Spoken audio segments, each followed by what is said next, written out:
37 Madanlal Dhingra, London. तारीख 16 जुलै. ज्या तरुणाने कर्झन वायली याचा भयंकर खून केला त्याच्याविषयी माहिती आता वर्तमानपत्रातून सविस्तर रीतीने प्रसिद्ध होत आहे. Times, daily news, daily Chronicle पासून तो तहत अत्यंत क्षुल्लक ग्रामपत्रिकेपर्यंत सर्व छापकांना हल्ली दररोज व दर घडी हिंदुस्थानच्या चर्चेने, या खुनाच्या विवरणाने, डिंगरांच्या वर्णनाने भरलेला असतो.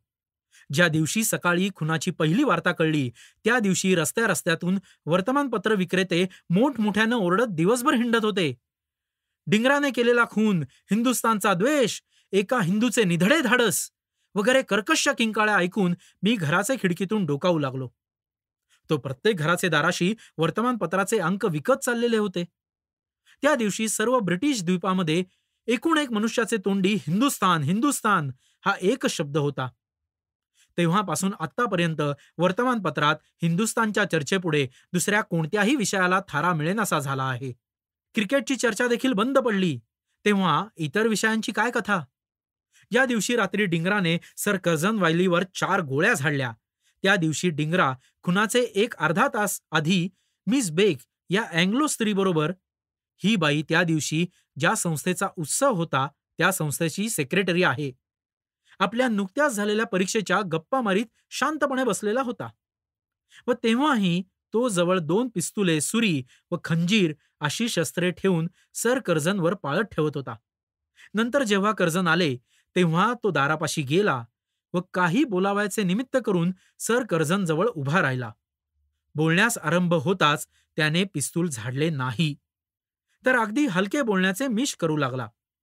तेव्हा कर्झन अधिकच जवळ आले. त्यांचे तोंड अगदी जवळ येताच त्यांचे डोळ्याचे पाते लवते ना लवते इतक्या अवकाशात 4 गोळ्या मारल्याही होत्या. जवळ असलेले एक पारशी डॉक्टर लाल काका हे त्याला पकडू लागताच त्यांनाही एक गोळी घातली व ते खाली कोसळले.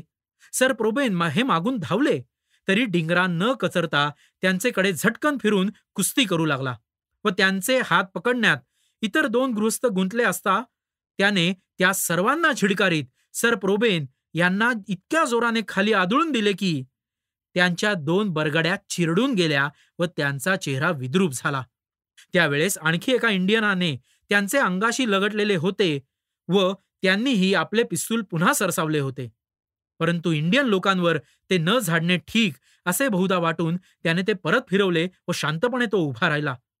तो इतका शांत की त्याची नाडी त्वरित पाहताच डॉक्टरने म्हटले की येथे असलेल्या या भयंकर देखाव्याला पाहणाऱ्या सर्व लोकात डिंगराची नाडी अधिक शांत व सुव्यवस्थित रीतीने चाललेली होती.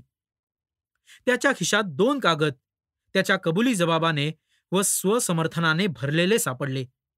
त्याला सगळ्यांनी मिळून हातापायांनी जखडून बांधले असता माझा चष्मा जरा नीट घालू द्या, मग पुन्हा हात बांधू देईन, असे तो म्हणाला व चष्मा नीट बसवण्यात आला.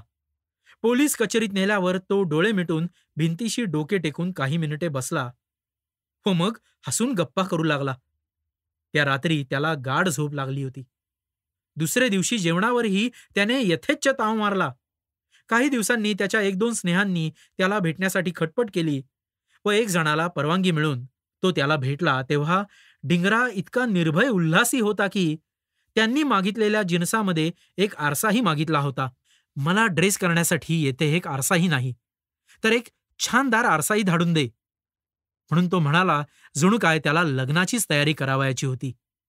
असली निधडी छाती पुण्यकर्मात खरोखरीच अभिलेषणीय असते.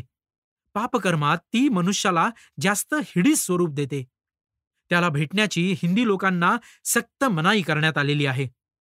गेल्या वर्षापासून हिंदी विद्यार्थ्यांना इंग्रजी वलण लावण्यासाठी व त्यांच्यावर सूक्ष्म नजर ठेवून त्यांना राजकारणापासून परावृत्त करण्यासाठी ज्या ज्या अनेक निराळ्या संस्था निघालेल्या होत्या त्यापैकी मोठमोठ्या अँग्लो इंडियनांनीही आपल्या घरी इंडियन विद्यार्थ्यास चहा पिण्यास बोलावायचे व एक मोठा समारंभ करावयाचा यासाठी एक संस्था होती. डिंगरा हा या सर्व राजनिष्ठ व अँग्लो इंडियनांनी चालवलेल्या संस्थेचा नियमित सभासद होता व कित्येक अँग्लो इंडियनांचा त्याच्यावर फार विश्वास व त्याच्या राजनिष्ठेवर फार भरोसा असे. अशा अत्यंत भरोशाच्या मनुष्यानेच व जिथे सच्छील विद्यार्थ्याशिवाय राजकारणी चटोर विद्यार्थी कधी येऊ शकत नाही, अशा चहा समारंभातच सर कर्झन सारख्याचा खून केल्यापासून अँग्लो इंडियनांनी सार्वजनिक पत्रे लिहून कळवले आहे की इंडियन विद्यार्थी दुष्ट राजकारणापासून परावृत्त व्हावे म्हणून हा चहा समारंभ करण्याचे आपणास आजपर्यंत कबूल होते. पण आता तसे समारंभ आपण कधीही करणार नाही. सर चार्लस इलियट यांनी ही समारंभ करण्याची पाळी जवळ आली असल्याने आपण तो समारंभ करीत नाही असे स्पष्ट पत्र प्रसिद्ध केलेले आहे. हिंदुस्थानी विद्यार्थ्यांवर नजर ठेवण्यासाठी नुकतीच नेमली गेलेली व आजपर्यंत रात्रंदिवस नको नको होईतोपर्यंत काम करणारी कमिटीही आजकाल वर डोके काढीत नाही. प्रथम गुप्तकटाचे शोधासाठी पोलिसांनी अचाट प्रयत्न केले असताही गुप्तकट मिळेना. तेव्हा चौकशी झटकन थांबली.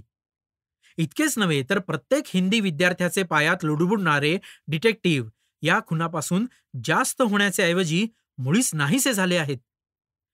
परंतु त्याचे मुख्य कारण असे आहे की इतप्पर इंग्लिश डिटेक्टिव्हाचे ऐवजी इंडियन डिटेक्टिव्ह ठेवण्याचे ठरलेले आहे. मोठमोठ्या वर्तमानपत्रातून तक्रारी आलेल्या आहेत की इंडियन लोकांची भाषा माहिती नसल्याने त्यांचेवर इंग्लिश डिटेक्टिव्ह ठेवल्याने काडीचाही फायदा होत नाही. हिंदी समजणारा इंग्लिश डिटेक्टिव्ह ठेवला तर हे इंडियन पंजाबीत बोलतात, मराठीत बोलतात, बंगालीत बोलतात, तेव्हा हिंदुस्थानातून उत्तम स्वदेशी डिटेक्टिव्ह आणावेत ही सूचना सर्वांस पसंत पडलेली आहे. परंतु आजपर्यंत काय इथे थोडे इंडियन डिटेक्टिव्ह होते, तर आता जास्त आणवून अधिक उपयोग होणार आहे. डिटेक्टिव्ह करण्यास जर काही नसेल तर कितीही डिटेक्टिव्ह जमले तरी काय करणार.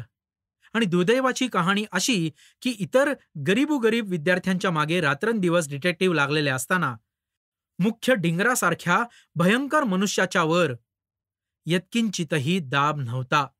खुद्द डिटेक्टिव्हाचे मालक सर कर्झन वायली यांचा खून ज्यांना डिटेक्ट करता आला नाही, त्या डिटेक्टिव्ह खात्याची आधीपासून आजपर्यंत सुधारणा झालीच पाहिजे अशी सर्व राजनिष्ठा व शांतताप्रिय हिंदी लोकांची मनापासून इच्छा व विनंती आहे. गेल्या आठवड्यात डिंगराला सेशन कमिट केले. त्या दिवशी संध्याकाळी सर्व लंडन शहरात डिंगराने दिलेला जबाब हाच एक विषय होता. त्या विस्तीर्ण शहराच्या भिंतीभिंतीवरून दुकानांवरून डिंगराचे नाव एकसारखे लटकलेले होते. डिंगराचा विलक्षण जबाब. तो म्हणतो माझा सूड माझे देशबांधव घेतील. डिंगरा स्वसमर्थनास म्हणतो मी देशभक्त आहे. डिंगरा हिंदुस्थानाच्या अभ्युदयासाठी मरतो वगैरे मोठमोठ्या टाईपांनी छापलेली पत्रके भिन्न भिन्न वर्तमानपत्रांच्या जाहिरातींसाठीच एकाच रांगेने सर्व शहरभर नव्हे सर्व इंग्लंडभर लटकत होती. त्याने केलेल्या क्रूर खुनाने केली नाही इतकी उत्क्षोभक चळवळ इंग्लंडात त्याच्या कोर्टातील जबाबाने केलेली आहे. सेशनमध्ये काम चालेल तेव्हा ही हकीकत देईन. डिंगराला फाशी होईलच, परंतु त्याला तीच गोष्ट पाहिजे, कारण परवा कोर्टात जबाबाचे शेवटी तो म्हणाला, I made the statement not because I wish to plead for mercy or anything of that kind. I wish that the English people should sentence me to death, for in that case the vengeance of my countrymen will be all the keener. I put forward this statement to show the justice of my cause to the outside world, especially to our sympathizers in America and Germany. दिनांक 6 August 1909.